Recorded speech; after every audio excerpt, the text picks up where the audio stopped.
নমস্কার বন্ধুরা, আশা করি আপনারা সবাই ভালো আছেন। আমরা সবাই ভালো আছি। তো বন্ধুরা চলুন দেখে নেওয়া যাক আজকে কীভাবে তৈরি করেছি 5 মিনিটেই পাকা আমের সর্ষে চাটনি। তো দেখুন এখানে কাঁচা লঙ্কা, শুকনো লঙ্কা আর এখানে আমি দিয়ে দিয়েছি সর্ষে। তো বন্ধুরা দেখতে পাচ্ছেন এখানে ফোড়নে কিন্তু শুধুই সর্ষে দিচ্ছি। তো সর্ষে দিয়ে কিন্তু পাকা আমের চাটনিটা করব। তো খুব তাড়াতাড়ি কিন্তু হয়ে যাবে, সঙ্গে থাকুন, পুরোটাই দেখতে পাবেন। তো দেখুন এখানে কিন্তু সর্ষে আর যে কাঁচা লঙ্কা, শুকনো লঙ্কা একটুখানি ভেজে নেওয়ার পর পাকা আমগুলো আমি এখানে দিয়ে দিলাম।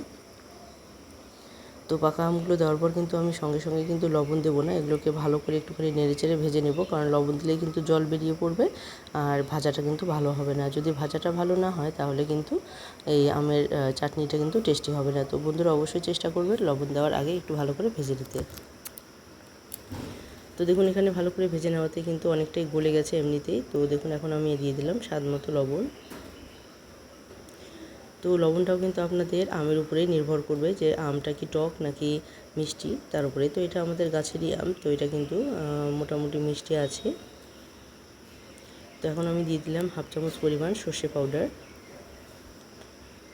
তো দেখুন বন্ধুরা সর্ষে পাউডার, আর এখানে 1 চামচ পরিমাণ দিয়ে দিলাম হলুদ গুঁড়ো। তো এটা ভালো করে নেড়েচেড়ে আবারও ভেজে নিতে হবে।